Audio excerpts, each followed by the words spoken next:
প্রত্যেকটা ক্যান্টনমেন্ট থেকে আপনার ভিডিও টেলিকনফারেন্সের মাধ্যমে এই কনফারেন্সটা হয়েছে। সব অফিসারই এই কনফারেন্সে শরিক হয়েছে এবং সেখানে 6-7 জন অফিসার কোশ্চেন করেছে। মুগ্ধ নামে যে ছেলেটা পানি বিতরণ করতে মারা গেল, সে একজন লেডি অফিসের আত্মীয়। সে নিজে কোশ্চেন করছিল যে আজকে আমরা ইউনিফর্ম পরা বাইরে যেতে পারি না, জনগণ ঘৃণা করা শুরু করছে, 2 দিন পর থুতু ফেলবে, যেটা পুলিশের ক্ষেত্রে হচ্ছে। তখন সেখানে আসছে যে এইগুলা পুলিশ করেছে, পুলিশ আজকে এই খুনোখুনি করেছে, সেনাবাহিনী প্রভোক্ট হয়ে গুলি করবে না। আজকে রাজনৈতিক, কূটনৈতিক, সাধারণ মানুষের মধ্যে একটি কৌতূহলী নিউজ ছিল যে সেনাপ্রধান সেনাবাহিনীর অফিসারদের উদ্দেশ্যে কি ভাষণ দিয়েছে। আজকে রাজনৈতিক, কূটনৈতিক, সাধারণ মানুষের মধ্যে একটি কৌতূহলী নিউজ ছিল যে সেনাপ্রধান সেনাবাহিনীর অফিসারদের উদ্দেশ্যে কি ভাষণ দিয়েছে। কোনো পত্রিকায় নিয়ে রিপোর্ট করেনি, শুধুমাত্র দেখছি যে কালবেলা একটি রিপোর্ট করেছে। আর তার শিরোনামটা হচ্ছে সেনাবাহিনীর অফিসারদের উদ্দেশ্যে সেনা প্রধানের বক্তব্য। সেনাপ্রধান ওয়াকরুজ্জামান তার একটি ছবি দিয়ে এই রিপোর্টটি করেছেন। এই রিপোর্টের সোর্স কি সেটা অবশ্য উল্লেখ করা হয়নি, যেহেতু রিপোর্টটি প্রকাশিত হয়েছে সেই রিপোর্টটি একটু বলা চলে। আসলে এখন গুরুত্বপূর্ণ যেহেতু বাহিনী বাংলাদেশের, এবং যার একটি আন্তর্জাতিক চেহারাও আছে, পরিচিতি আছে, জাতিসংঘের সেনাবাহিনীর ভূমিকা, এবং এখন সেনাবাহিনী এই কারফিউর সময় তারা বিভিন্ন জায়গায় খুব শান্তশিষ্টভাবে টহল দিচ্ছে, উপস্থিতি আছে। সুতরাং এই গুরুত্বপূর্ণ বাহিনীর উপর মানুষের একটা আস্থা, এইসব বিবেচনায় সেনাপ্রধান কি বলছে, সেনাবাহিনী কি পদক্ষেপ নিচ্ছে বিদ্যমান পরিস্থিতি নিরসনে, সেটার ব্যাপারে ব্যাপক কৌতূহল আছে। সেই কৌতূহলটি কিছুটা মেটাতে পেরেছে কালবেলা। সেনাপ্রধান চলমান পরিস্থিতি নিয়ে শনিবার দুপুরে ঢাকা ক্যান্টনমেন্টের হেলমেট অডিটোরিয়ামে উপস্থিত সকল সেনা অফিসার ও ভিটিসির মাধ্যমে সেনাবাহিনীর সকল ডিভিশনের কর্মকর্তাদের উদ্দেশ্যে বক্তব্য রাখেন এবং তাদের বিভিন্ন প্রশ্নের উত্তর দেন। উল্লেখ্য, বাংলাদেশ সেনাবাহিনীর সকল কর্মকর্তাগণ এই অনুষ্ঠানে সরাসরি ও ভার্চুয়ালি অংশগ্রহণ করেন। দুপুর 1টা থেকে 3টা পর্যন্ত বক্তব্যে ও আলোচনায় তিনি বিশেষ করে সামাজিক যোগাযোগ মাধ্যমে প্রচারিত গুজব সমূহকে না শোনার ও এড়িয়ে যাওয়ার বিশেষ সবাইকে উপদেশ দেন। কর্মকর্তাদের উদ্দেশ্যে সেনাপ্রধান বলেন, আপনারা সোশ্যাল মিডিয়া পোস্ট দ্বারা পক্ষপাত দুষ্ট হবেন না এবং অন্ধভাবে বিশ্বাস করবেন না। সোশ্যাল মিডিয়ায় আপনারা যা দেখছেন তা সত্য নাও হতে পারে। গুজব এড়িয়ে চলুন। দেশে এখন একটা অস্বাভাবিক পরিস্থিতি বিরাজ করছে, যা স্বাভাবিক করার দায়িত্বে সেনাবাহিনীকে সারা দেশে নিয়োজিত করা হয়েছে। এমন প্রেক্ষাপটে রাষ্ট্রীয় সম্পদ ভাঙচুরের হাত থেকে রক্ষা করার দায়িত্ব সেনাবাহিনীর বলে তিনি উল্লেখ করেন। তিনি জানান, বাংলাদেশ সেনাবাহিনীর সদস্যদের কর্তৃক পরিস্থিতি নিয়ন্ত্রণের জন্য কিছু সতর্কীকরণ ফায়ার করা হলেও তাতে কোনো নিহতের ঘটনা ঘটেনি। শুধু 5 জন বেসামরিক ব্যক্তির আহত হবার খবর পাওয়া গেছে।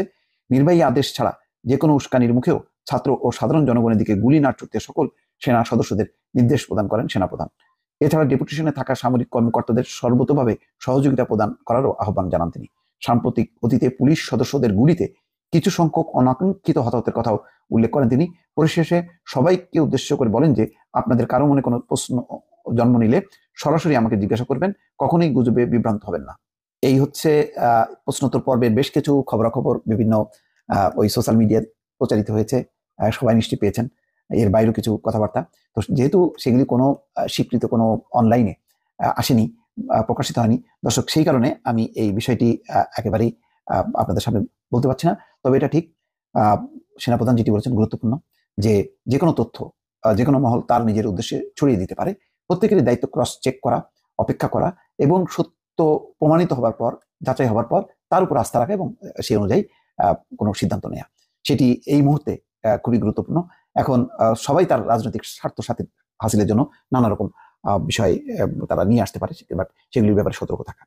তারপরেও সেনাবাহিনী বিদ্যমান পরিস্থিতিতে সামনে কোনো দায়িত্ব নেবে কিনা বা কি করতে চাইবে, এসব বিষয়গুলো হয়তো আজকে প্রাথমিক আলোচনা, পরবর্তীতে হয়তো তারা প্রধানমন্ত্রীর সঙ্গে আলাপ আলোচনা করে তারপরে হয়তো ঠিক করবে।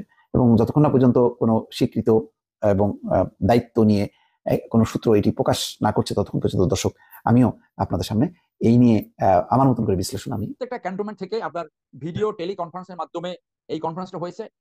সব অফিসারই এই কনফারেন্সে শরিক হয়েছে এবং সেখানে 6-7 জন অফিসার কোশ্চেন করেছে। মুগ্ধ নামে যে ছেলেটা পানি বিতরণ করতে মারা গেল, সে একজন লেডি অফিসার আত্মীয়। সে নিজে কোশ্চেন করছিল যে আজকে আমরা ইউনিফর্ম পরা বাইরে যেতে পারি না, জনগণ ঘৃণা করা শুরু করছে, 2 দিন পর থুতু ফেলবে, যেটা পুলিশের ক্ষেত্রে হচ্ছে। তখন সেখানে আসছে যে এইগুলা পুলিশ করেছে, পুলিশ আজকে এই খুনোখুনি করেছে, সেনাবাহিনী প্রভোক্ট হয়ে গুলি করবে না, জন আকাঙ্ক্ষার বাইরে যাবে না। সেখানে যে আলোচনা ডাইরেক্ট এভাবে বলে না, বলছে আন্ডার নো সার্কামস্টেন্সেস সিদ্ধান্ত নিয়েছে সামনের দিকে এমনটা করবে না, এভাবে তো ডাইরেক্ট বল না, বলছে যে প্রভোকেশনও কোনো হবে না। তখন ওখানে একটা কোশ্চেন আসছিল যে গাড়ি জ্বালিয়ে দিয়েছে, তখন সেটা সেনাপ্রধান নাকি বলেছেন যে যেভাবে পুলিশ মানুষকে মেরেছে এতে এই ধরনের দুই একটা ঘটনা ঘটতে পারে, সেখানে সংযম রাখতে হবে, ধৈর্য রাখতে হবে। কোনো প্রভোকেশন বা কোনো সার্কামস্টান্সেসে জনগণের উপরে গুলি চালানো যাবে। People from all works of life, সকল শ্রেণী পেশার লোক নেমে গেছে, শিল্পীরা নেমে গেছে, গার্ডিয়ানরা নেমে গেছে। আজকে যেখানে নিষিদ্ধ এলাকায়, যেখানে কখনো প্রসেশন হয় না, সেই মিরপুর ডিওএসএস প্রসেশন হয়েছে। তাদের যে এই মেসিভ কিলিং, গণহত্যা, এইটা প্রত্যেকটা মানুষকে টাচ করেছে। আমি অনেকবার বলেছি সাগর ভাই, এই যে কোনো গণ অভ্যুত্থানের ছোট একটা কারণ দিয়ে শুরু হয়। সেই ছোট কারণটা, ইমিডিয়েট কারণটা ছিল কোঠা আন্দোলন। আমি একাধিক টকশোতে বলছি ইমিডিয়েটলি এইটা এক দফায় আসবে, এবং সেই এক দফায় এসে গেছে। এবং আজকে ওখানে স্লোগান উঠেছে গতকালকে, যে আজকে বাংলাদেশের স্বার্থ বিকিয়ে যেভাবে ইন্ডিয়াকে বাংলাদেশের সবকিছু দেওয়া হয়েছে, 120টা চুক্তি এবং সমঝোতা স্মারক হয়েছে, এই প্রত্যেকটা চুক্তি রিভিউ করে জনগণের স্বার্থে বিপরীত কাছে প্রত্যেকটা চুক্তি বাতিল করতে হবে, এইটা এজেন্ডা থাকে। আজকে বলতে হবে, একটা স্লোগান আসছে, ইন্ডিয়া যার মামার বাড়ি দেশ ছাড়ো তাড়াতাড়ি। ফ্যান্টাস্টিক স্লোগান, ইন্ডিয়া যার মামা বাড়ি দেশ ছাড়ো তাড়াতাড়ি। এই ইন্ডিয়ার স্বার্থ যারা বেশি দেখে, আজকে অতএব এই আওয়ামী লীগের পতনের কারণ তারা নিজেরাই। নিম্ন দুর্বৃত্তায়িত পরিবারতন্ত্র, তাদের এই লুটপাট, এবং যে দলে এই দেশের তাপসের মতো একজন লোক থাকে, সালমান এফ রহমানের মতো একজন দরবেশ থাকে, আইনমন্ত্রীর মতো একজন এইরকম লুটেরা থাকে, এরকম অনেক উদাহরণ দেওয়া যাবে।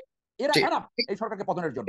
এখন আপনার কোশ্চেন আসি, আপনি আরেকটা যে বিষয়টা আমি আপনার কাছে মূলত জানতে চাই সেটি বলবেন খুবই গুরুত্বপূর্ণ। তার আগে আমি আরেকটা বিষয় জানতে চাচ্ছি, প্রধানমন্ত্রী আজকে তাদেরকে আহ্বান করেছে, সেখানে যাওয়াটার ব্যাপারে আপনি কিভাবে এটাকে বিশ্লেষণ বা মূল্যায়ন করবেন? কারণ তিনি তো বলছেন যে তাদের কথা আমি শুনতে চাই, তাদের জন্য দরজা খোলা, সুতরাং একটা সমাধানের আহ্বান তিনি করছেন, তবুও কেন তারা প্রত্যাখ্যান করে বরং এক দফা দাবির দিকে গেল? আপনি এই কোশ্চেনটা করে আমার একটা ইমিডিয়েট পাস্টের একটা ঐতিহাসিক কথা মনে পড়ে গেল। সেটা হলো, মিশরে যখন গণ উত্থান চলছিল, মিশরের সেই স্বৈরতান্ত্রিক শাসক হোসনি মোবারক ছাত্রদের উদ্দেশ্যে বলছিল, আন্দোলনের উদ্দেশ্যে বলছিল, বাবারা তোমাদের কি দাবি? By this time 600 killed, by this time. তো সেই রকম আহ্বান, আমার কাছে এই আহ্বানটা এইভাবে মনে হয়েছে যে কুমিরের মায়া কান্না। মানুষ মেরে একটি খুনিকে গ্রেপ্তার না করে আপনি দুইটি পুলিশ সদস্যকে শুধু আপনি বরখাস্ত করলেন, দিস ইজ ইউর অ্যাকশন? বাংলাদেশে এমন কোন মানুষ আছে যে বিশ্বাস করে আওয়ামী লীগের নিয়ন্ত্রণ এবং কর্তৃত্বে কোনো বিচার হতে পারে, কোনো তদন্ত হতে পারে? কে তদন্ত করবে? ওই খুনি পুলিশ? এটা হতে পারে না। তো যার জন্য ওরা সঠিক বলছে। এবং অনেক ছাত্র বলছে যে আপনি যে দরজা খোলা রেখেছেন, আপনি যে দরজা খুলে রাখছেন, ওই দরজা খুলে আপনি বের হয়ে যান আর ডেড বডি গুলো ঢুকাই দেন, যেটা এইখানে সম্রাটও বলেছে যে দরজা যখন খুলছেন দরজা থেকে আপনি বের হয়ে যান। মানে দেখেন যুক্তিগুলা সো ইন্টেলিজেন্ট তারা। সেই জন্য এখন আসি যে আজকে যে সেনা কনফারেন্সটা হলো, পেপার পত্রিকা আসছে, মিডিয়াও অলরেডি আসছে। আজকে প্রত্যেকটা ক্যান্টনমেন্ট থেকে আপনার ভিডিও টেলি কনফারেন্সের মাধ্যমে এই কনফারেন্সটা হয়েছে। সব অফিসারই এই কনফারেন্সে শরিক হয়েছে, এবং সেখানে 6-7 জন অফিসার কোশ্চেন করেছে। মুগ্ধ নামে যে ছেলেটা পানি বিতরণ করতে মারা গেল, সে একজন লেডি অফিসারের আত্মীয়। সে নিজে কোশ্চেন করছিল যে আজকে আমরা ইউনিফর্ম পরা বাইরে যেতে পারি না, জনগণ ঘৃণা করা শুরু করছে, 2 দিন পর থুতু ফেলবে, যেটা পুলিশের ক্ষেত্রে হচ্ছে।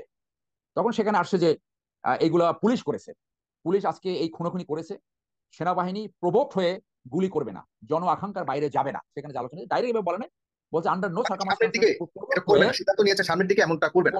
এভাবে তো ডাইরেক্ট বল না, বলছে যে প্রভোকেশনও কোনো হবে না। তখন ওখানে একটা কোশ্চেন আসছিল যে গাড়ি জ্বালিয়ে দিয়েছে, তখন সেটা সেনাপ্রধান নাকি বলেছেন যে যেভাবে পুলিশ মানুষকে মেরেছে, এতে এই ধরনের দুই একটা ঘটনা ঘটতে পারে, সেখানে সংযম রাখতে হবে, ধৈর্য রাখতে হবে।